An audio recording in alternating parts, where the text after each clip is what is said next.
The United States was born with powerful ideals: freedom, equality, faith, hard work, a new world where ordinary people could escape old tyranny and build a better life. But ideals don't build countries.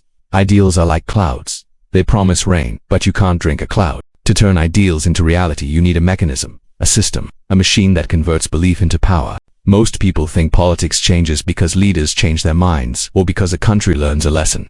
But beneath the speeches and beneath the slogans, political power moves for very different reasons. Alexander Hamilton was the mechanism behind America's ideals. Born out of wedlock on the Caribbean island of Nevis, he entered the world with no inheritance, no protection, and no certainty, only instability, hardship, and necessity. As a young clerk working for a shipping company in the British West Indies, Hamilton learned how the world really worked: ships, trade routes, credit, insurance, debt. When he arrived in North America, he didn't just see a revolution, he saw an opportunity to build a state. Hamilton became George Washington's aide-de-camp, his closest operational lieutenant. This wasn't ceremonial. He handled correspondence, drafted orders, managed logistics, and tracked finances. He sat at the intersection of strategy and supply, where ideals meet reality. Washington trusted Hamilton not just to think, but to execute. And in doing so, Hamilton saw firsthand that victory depended as much on organization and funding as it did on courage and battle. From that vantage point, Hamilton reached a hard conclusion. Wars are not won by belief alone, they are won by credit. By the ability to pay soldiers, provision armies, and sustain effort over time. An army without funding collapses, no matter how righteous its cause. Hamilton understood that if the United States could not convince others it was financially viable, independence would remain theoretical. This is why Hamilton studied the rise and fall of empires. Not for romance, but for structure. He understood that behind every durable power sat a financial skeleton: taxation, debt, credit, and banking. Armies march on money. States survive on trust, and trust is built through systems that outlast individual leaders. This financial logic explains why certain battles mattered far beyond the battlefield. Victories like Saratoga in 1777 and Yorktown in 1781 didn't just defeat British forces, they altered perception. Investors, governments, and foreign courts began to doubt Britain's ability to win, and began to believe the United States might survive. As confidence in Britain declined, investors sold British government bonds. Their prices fell, interest rates rose, and borrowing became more expensive for Britain. At the same time, confidence in the American cause increased. Foreign powers were more willing to lend, to purchase American bonds, and to provide financial support. Power didn't shift only on the battlefield, it shifted in the banks that financed the war. Independence solved one problem, but exposed another. The United States emerged victorious but financially fragile. War debts were massive, currency was unstable, and credit was weak. Without a functioning financial system, the new nation risked collapsing under its own obligations. The question was no longer how to win a war, but how to govern. At this moment, two competing visions of America crystallized. The Federalists, led by Hamilton, believed survival required centralized financial authority. Debt had to be organized and credit had to be national. Opposing them were the Democratic Republicans.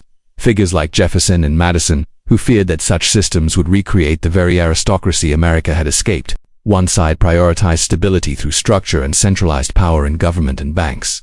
The other prioritized liberty through decentralized government and state-level finance. The future of American power wasn't decided purely in public debate, it was negotiated. In a private dinner table bargain, Hamilton secured federal assumption of state debts, creating national credit. In return, the capital was moved south to the Potomac, ensuring regional balance that benefited the South. This wasn't ideology winning outright, it was power being balanced, traded, and redistributed. These negotiations paved the way for one of Hamilton's greatest achievements. In 1791, guided by his vision and backed by the authority of the federal government, the first Bank of the United States came into being.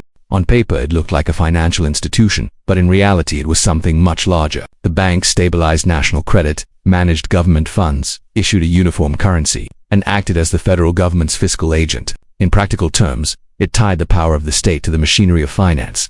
It centralized capital, standardized credit, and gave the federal government a capability it had never possessed before: the ability to reliably borrow, spend, and project authority across the entire country. This was not just about economic growth.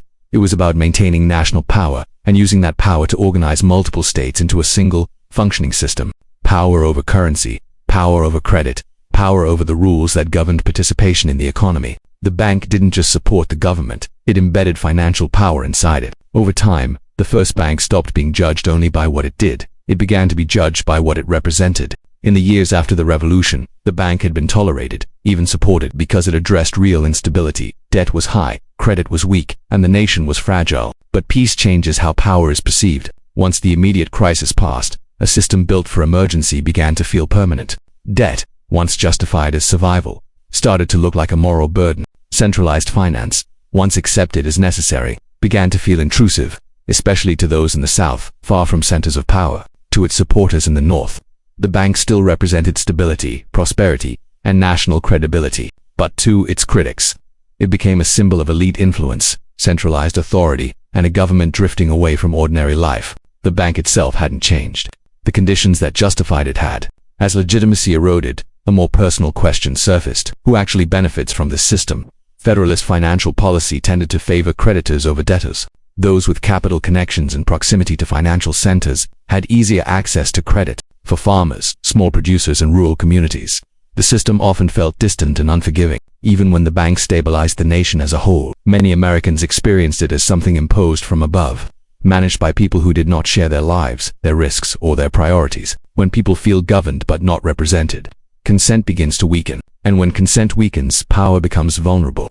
Even before it formally changes hands, while the political system appeared stable, the economic map of the United States was changing. Southern and western regions expanded rapidly, inland in population and in production. New territories were settled, farms and plantations spread, local economies accelerated. Slavery and land became engines of wealth, transforming vast areas into productive assets within the national economy. This growth did not immediately change laws or institutions, but it changed something more fundamental. It shifted where economic momentum was building, and where future political leverage would come from. Power didn't move all at once, it moved quietly. That quiet shift was rapidly accelerated by events far beyond American borders. In Britain, industrialization transformed textile production. New machines, the spinning jenny, the water frame, and the spinning mule, dramatically increased output and lowered costs. British mills now required vast quantities of raw cotton, and the United States became their primary supplier. Southern plantations fed British factories, which turned American cotton into textiles at a scale and price never before possible. These goods were then sold worldwide through vast trading networks that dominated global commerce. As a result, Southern growth became directly tied to Britain's industrial success. British profits depended on Southern cotton. Southern wealth depended on British industry. Cotton was no longer just a crop, it was a strategic commodity at the center of a global economic system. Wealth alone does not change politics, but wealth creates options. As the plantation economy of the South rapidly accumulated capital, through land, exports, and enslaved labor, new possibilities emerged. That wealth bought land, and land was more than property. Land brought local authority, social status, and political eligibility. In many states, voting rights and office holding were tied to property ownership. Those thresholds were met easily by those who controlled large estates. Access to credit amplified this advantage. Borrowing enabled expansion. Expansion reinforced influence. Step by step, economic strength translated into political leverage. And as this new power consolidated, the Federalist system at the center of government could not ignore it. Southern prosperity did not remain local.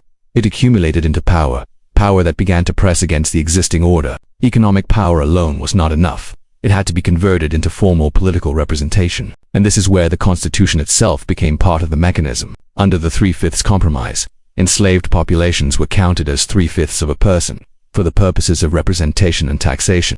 Enslaved people could not vote.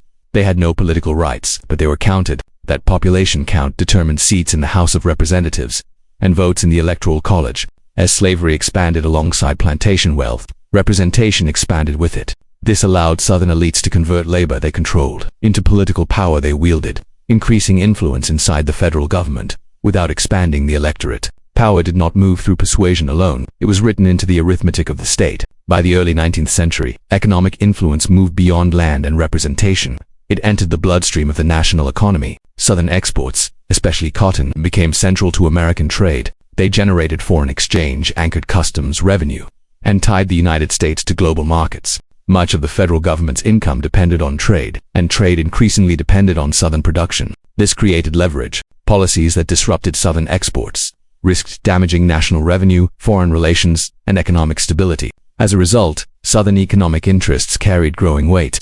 In federal this wasn't ideology, it was dependency. When a region becomes economically indispensable, the center of power adapts to it. By this point, the Federalist system was no longer simply governing the nation.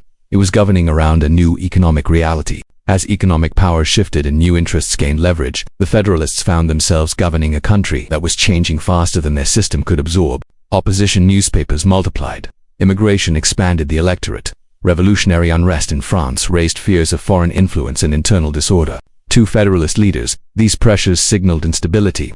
They believed the authority of the young republic and the financial system holding it together was under threat. Rather than adapting their system to a broader population, they prioritized the security of elite economic interests and tightened control. The Alien and Sedition Act's criminalist criticism of the government targeted opposition journalists and expanded executive authority in the name of security. To the Federalists, this was defensive. To a growing electorate, it confirmed a widening gap between power and the people. Thomas Jefferson and the Democratic Republicans stepped into that gap. They positioned themselves as the alternative, speaking the language of liberty, restraint, and popular participation. While aligning with regions where economic and political momentum was now building, they carried the financial weight of the South and the growing support of ordinary voters. Power and popularity began to move together, away from the Federalists. By 1800, the shift reached the ballot box. Thomas Jefferson defeated John Adams in a bitter and closely contested election. On the surface, it looked like a routine transfer of power. In reality, it marked the end of Federalist dominance. The party that had built the financial foundations of the United States no longer commanded popular legitimacy or the economic center of gravity. Voters did not reject the Federalists because they failed to build a state. They rejected them because the state they built no longer reflected where power and participation were moving. The election did not cause the shift, it confirmed it. Power had already moved, politics followed. This was not unique. Before politics changes, power changes. Power shifts first in the economy, in who controls production, trade, credit, and growth. As that power consolidates, it gains leverage over the state, and when financial power aligns with popular support, the existing order becomes unsustainable. Elections do not create political shifts, they formalize them. Politics does not change because ideas win debates. It changes because power and popularity move together. The Federalist system did not fail, it worked. But systems are not permanent. They depend on where power resides and who grants legitimacy. As those forces move, politics follows. Ideology changes, parties rise and fall, but the mechanics of power remain remarkably consistent. Politics does not lead power, it follows it.